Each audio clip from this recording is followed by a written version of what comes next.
আজ অনেক দিন পর দিদিকে সাথে নিয়ে বেরিয়ে পড়লাম একটু ঘুরতে। আজ যেখানে যাচ্ছি তার বর্ণনা করার জন্য আর আলাদা করে কোনো ভূমিকা লাগে না। এটি এমন এক জায়গা যার সাথে জড়িত স্বয়ং ঠাকুর রামকৃষ্ণদেব, মা সারদা এবং অবশ্যই স্বামীজির নাম। হ্যাঁ, ঠিকই ধরেছ তোমরা, এটি আমাদের বাড়ির পাশে অবস্থিত বিখ্যাত তীর্থস্থান বেলুড় মঠ, যা কলকাতা থেকে মাত্র অল্প দূরে হাওড়া জেলায় অবস্থিত। দেখতে দেখতে চলে আসলাম আমাদের গন্তব্যস্থলে বেলুড় মঠে। বেলুড় মঠ খোলার সময়সূচি সকাল 6:30 থেকে 11:30, বিকেল 4টে থেকে রাত্রি 9টা। ভোগের কুপন 11:30 পর্যন্ত দেওয়া হয়। ভোগ কাটার জন্য কোনো মূল্য লাগে না, আপনাদের সামর্থ্য মতন আপনারা ওখানে দিতে পারেন। মেঘলা আবহাওয়া থাকায় ভিতরের পরিবেশটা একটা অন্য রকমই সৌন্দর্যতা নিয়ে এসেছিল।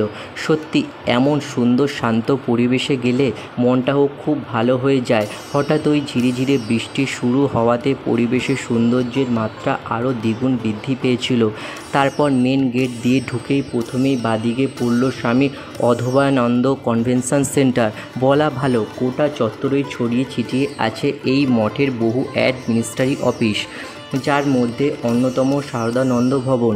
আমাদের এই রোজকারের ব্যস্ত জীবনযাত্রায় এক টুকরো শান্তির খোঁজে বহু মানুষ প্রতিদিন দূর দূরান্ত থেকে এখানে ঘুরতে আসেন।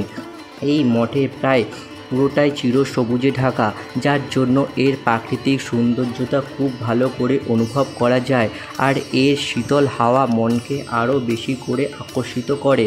আর এটি হলো পরম শ্রী রামকৃষ্ণদেবের মিউজিয়াম। সালটি ছিল 1897।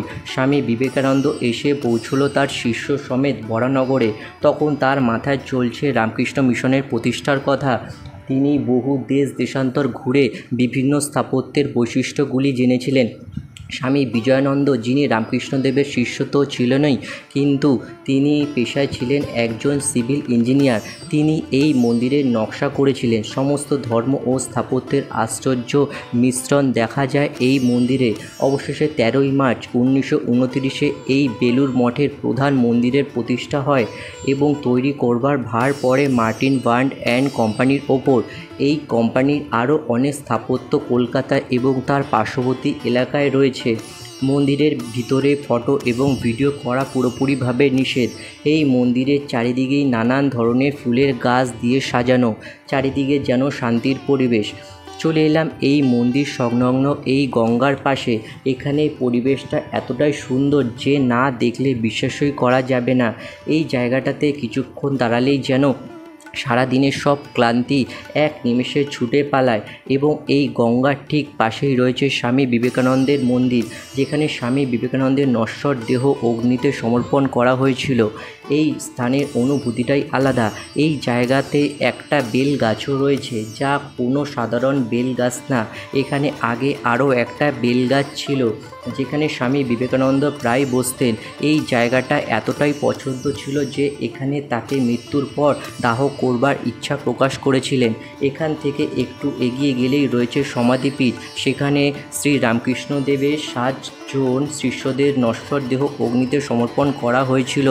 গঙ্গার পাড় ধরেই রয়েছে প্রচুর ফাঁকা মাঠ এবং বসবার জায়গা। অনেকেই এখানে বসেছিলেন। জায়গাটা এতটাই সুন্দর যে তা ভাষায় বলে প্রকাশ করা যায় না। আমাদের সকলের কর্তব্য জায়গার মান মাথায় রেখে দৃষ্টি এবং পরিবেশ দুটোই দূষণমুক্ত রাখা। মঠ থেকে বেরিয়ে চলে গেলাম একটু শপিং করতে, তাই পৌঁছে গেলাম মঠ থেকে মাত্র 10 মিনিট দূরে অবস্থিত রঙ্গোলি মলে। এই মলে বাজার কলকাতা থেকে শুরু করে Zudio, pantaloon, Spencer, Trends, INOX, মোটামুটি সব কিছুই তোমরা পেয়ে যাবে। এটা হচ্ছে রঙ্গোলির ভিতরটা। এখানে খাওয়া দাওয়া করার জন্য সেকেন্ড ফ্লোরে প্রচুর রকমের ফুড কোর্ট রয়েছে।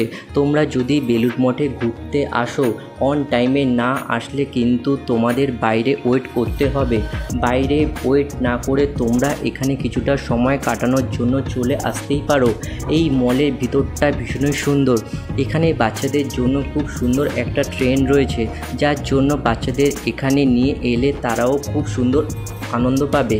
এখানে বাচ্চাদের জন্য নানান ধরনের টয়েস রয়েছে, যেগুলো দেখতে ভীষণই সুন্দর এবং কালারফুল লাগছিল। এই মলের অ্যাম্বিয়েন্সটা খুবই সুন্দর। এখানে গ্রাউন্ড ফ্লোরে ডোমিনোস, স্পেন্সার, লাইফস্টাইল, প্যান্টালুন সমেত আরও বিভিন্ন ভ্যারাইটির শপিং করার জায়গা রয়েছে। এখানে এই কিছুদিন আগেই ওপেনিং হয়েছে এই জুডিও। এখানে অনেক ধরনের ভ্যারাইটিস সব পোশাক রয়েছে, যেখানে কালেকশানগুলো ছিল বেশ সুন্দর। জুডিওর ভিতরে নানান ধরনের দামের নানান ধরনের কালেকশান ছিল। এখানে কোয়ালিটি মোটামুটি ভালোই লাগলো, কিন্তু দামগুলো বেশ কস্টলি লাগলো। এখানে 249-এর যে টি শার্টগুলো ছিল আর কোয়ালিটি বেশ ভালোই ছিল। এখানে তোমরা over type shirt, jeans, any টাইপের জিনিস পেয়ে যাবে। সত্যি বলতে জুডিওতে সামারের কালেকশানগুলো অসম্ভব সুন্দর। এখানে মেন সেকশানে শার্ট, জিন্সগুলো বেশ ভালোই লেগেছে আমার। মেয়েদের কালেকশানগুলোও বেশ সুন্দর ছিল। এছাড়াও এখানে প্রচুর রকমের পারফিউমের কালেকশানও ছিল, যেগুলো তো পার্সোনালি আমার খুব ভালো লেগেছে।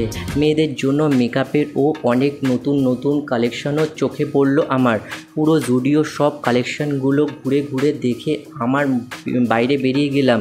সেখান থেকে চলে গেলাম ফার্স্ট ফ্লোরে। সেখানে ম্যাক্স, বাজার কলকাতা আরও নানান ধরনের ব্র্যান্ডের শপ রয়েছে।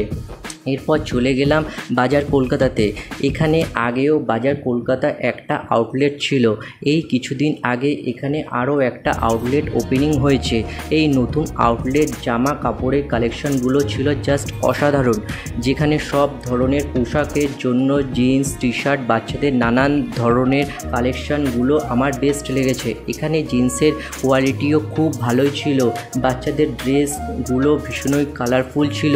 এখান থেকে ভাগনার জন্য দিদি বেশ কয়েকগুলোই জামা কাপড় কিনলো। তারপর শপিং করা শেষ হওয়ার পর বাড়ি চলে গেলাম। ভিডিওটা যদি তোমাদের ভালো লাগে প্লিজ প্লিজ প্লিজ প্লিজ তোমরা সাবস্ক্রাইব করো, লাইক করো আর শেয়ার করো। Please please